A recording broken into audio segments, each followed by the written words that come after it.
Hello everyone and welcome back to my YouTube channel. And today I want to talk about part 2 if you want to become an au pair in a foreign country. In my previous video I talked about what are the requirements when you want to become an au pair, and actually that was part 1. And let me just mention briefly the requirements. I talked about them.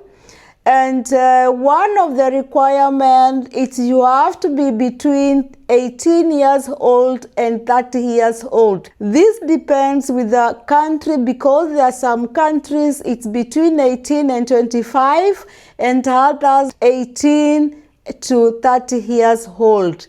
So another requirement I mentioned is that you are not supposed to have children if you want to become an au pair. Another requirement I mentioned is that you are not supposed to be married when you want to become an au pair. Another requirement is that at least you're supposed to be speaking English. Definitely the host family, you have to have good communication with them and also their children. Another requirement, you're not supposed to have any crime, because one of the documents they ask a certificate of good conduct, and if you've committed a crime, definitely you are not going to get that certificate, which is very important, you know. Another requirement I talked about is that you must be having a clear record in visa rules. That is, if you had traveled to another country and you respected the visa rules, that is very important, because, for example, if you travel to another country and you never returned back to your country in the intended time, then you are not going to be given a visa.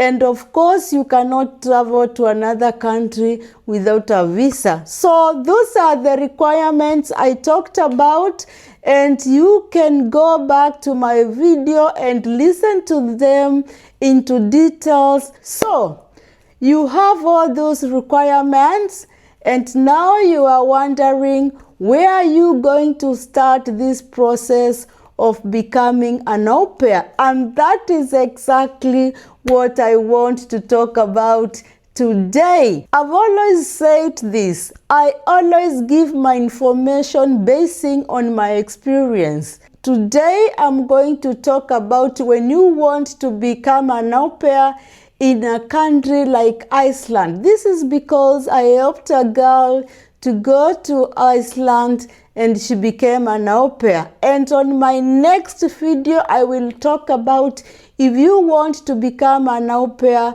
in the Netherlands, simply because I live here in the Netherlands, and again, I also helped a girl to come here as an au pair. So don't forget to subscribe, you give me a like, leave me a comment so that we can move together.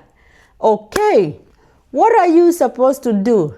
You are supposed to register or sign up in one of the au pair websites.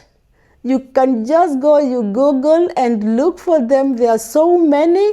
For example, there is what we call Au Pair World. There is also aupair.com. You know, there are so many. You just go, you Google and you look for them and you will see them. Once you identify one of the websites, then there is a place you're supposed to sign up. Signing up means that you have to make a profile and you have to present yourself with a nice photo, and then you also have to write a nice letter to your host. You know, it's like you are selling yourself, you are marketing yourself. So whatever you are going to write there, you make sure it is what you are, and you make sure that it is presentable, and once a host family is going to read it, she might like you and she might contact you. So whatever you are putting there, you must be at your best, because this is exactly selling yourself. Once you do that, you have nothing else to do. It's just to wait and see if you will be contacted by one of the host families. So if you are lucky enough, one of the host family, because they're also in the same website looking for au pairs, they are going to leave you a message, and once you get a message, you respond to it immediately and you answer the questions correctly according to what they will have asked you. If the host family clicks with you good, then they will ask to have an interview with you. And always make sure that when you are conducting an interview with the host family, it's supposed to be through video call. You have to see them directly, because we have so many scammers. Someone can just pose to be a host family, probably she's a scammer. So it is always advisable when you are conducting the interview, it has to be through video call. During the interview, they are going to ask you many questions, and my advice is just to answer those questions as you are. Don't try to fake the answer. They are going to know that you are not genuine, and you might miss a chance just by lying. Always remember, the truth will set you free, and say exactly who you are, you know. So, and also you make sure that you can also ask them questions. Remember, it's an interview, you know.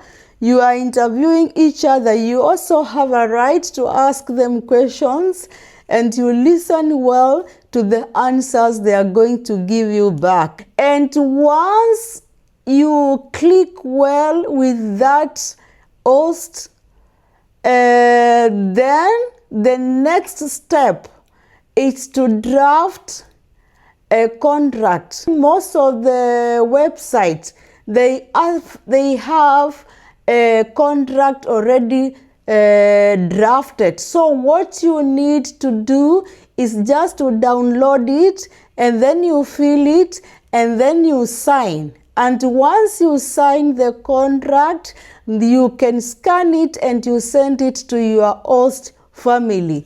The host family, they are going to read, they are going to also fill their spaces, and they are also going to sign. And if a host family consists of a man and a woman, it's a couple, they have to sign both of them. And also during the interview, they have to be there, both of them.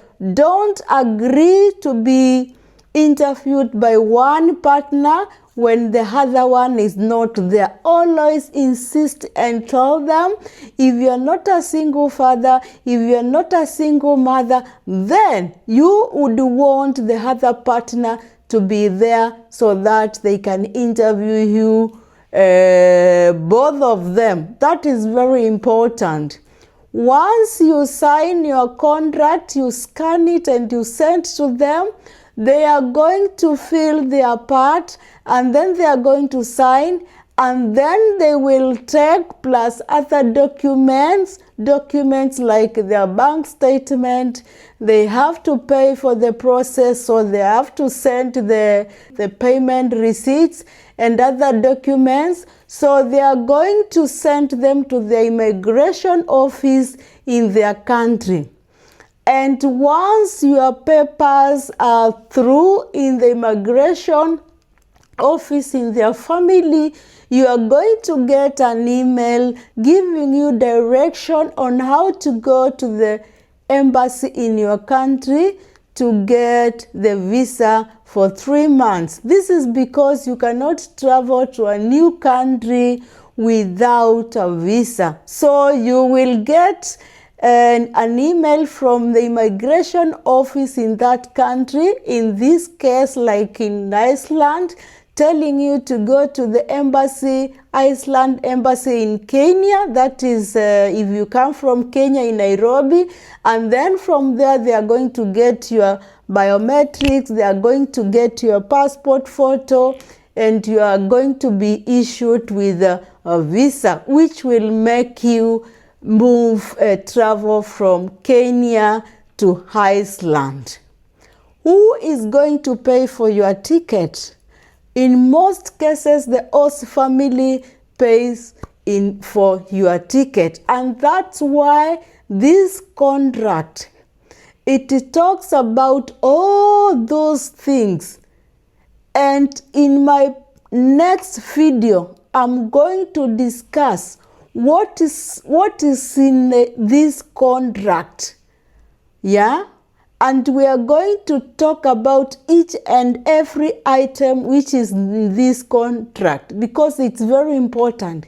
Before you travel from your country to your new country, you are supposed to know what are you going to do, what are your rights, how much are you going to be paid, how many hours are you going to work, for how long is this contract, can you renew it?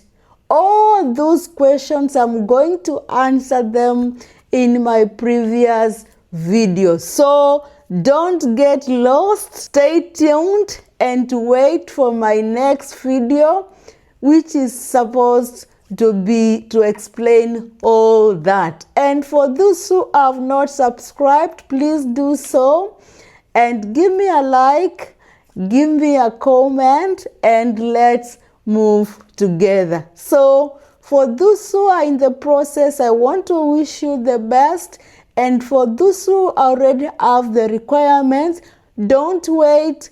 Go there, you create your profile, and you sign in, and wait for host family to contact you so that you can start the process. For now, I say thank you.